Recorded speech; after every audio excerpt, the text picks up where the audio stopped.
Tesla, unlike Edison and Marconi, is a bachelor. He prefers to be wedded to science. It seemed all the more important to discover his attitude on sex, the most electrifying factor in the lives of most men. Tesla did not evade the question. I recognize the importance that sex plays in the life of man.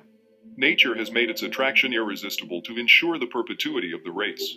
As for myself, I have found that the thinker is confronted with the problem of perpetuating either the species or the mind. It is almost impossible, at least in certain realms of high endeavor, to do both.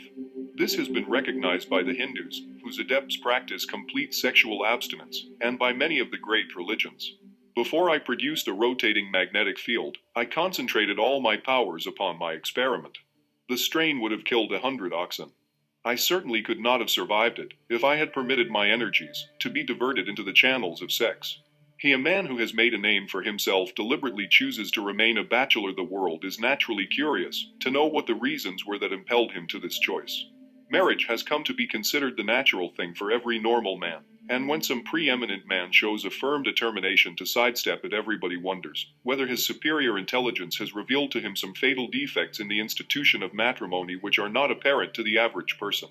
But the public's curiosity in this respect is seldom gratified.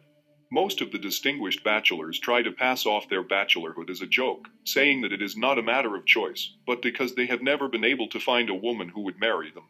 As a rule, they are singularly averse to giving any serious reasons for their failure to become husbands. Nikola Tesla, the great scientist and inventor, is a striking exception to this rule.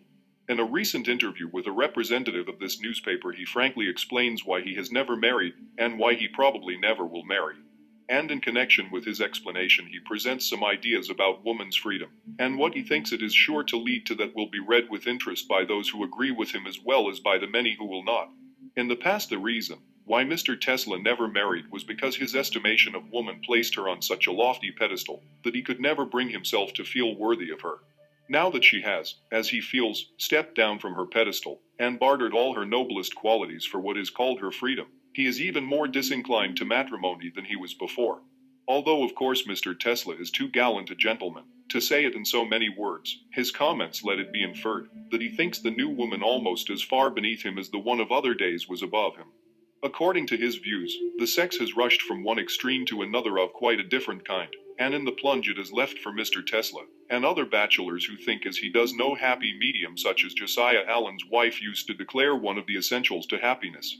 I had always thought of woman, says Mr. Tesla, as possessing those delicate qualities of mind and soul that made her in these respects far superior to man. I had put her on a lofty pedestal, figuratively speaking, and ranked her in certain important attributes considerably higher than man.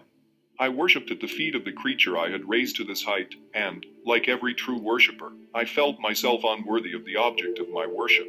But all this was in the past. Now the soft-voiced gentle woman of my reverent worship has all but vanished. In her place has come the woman who thinks that her chief success in life lies in making herself as much as possible like man, in dress, voice, and actions, in sports and achievements of every kind. In those words, the great electrical genius sums up the reasons for his bachelorhood. Some who read them will urge that his view of womankind is distorted by the years he has spent in the laboratory, dealing with inanimate things and developing perhaps an abnormal shyness which acts as an insuperable barrier to marriage. Others will say that the very fact of his detachment from the ordinary routine of life makes him all the better qualified to point out its defects and to criticize the change for the worse which he believes new conditions have brought to womankind.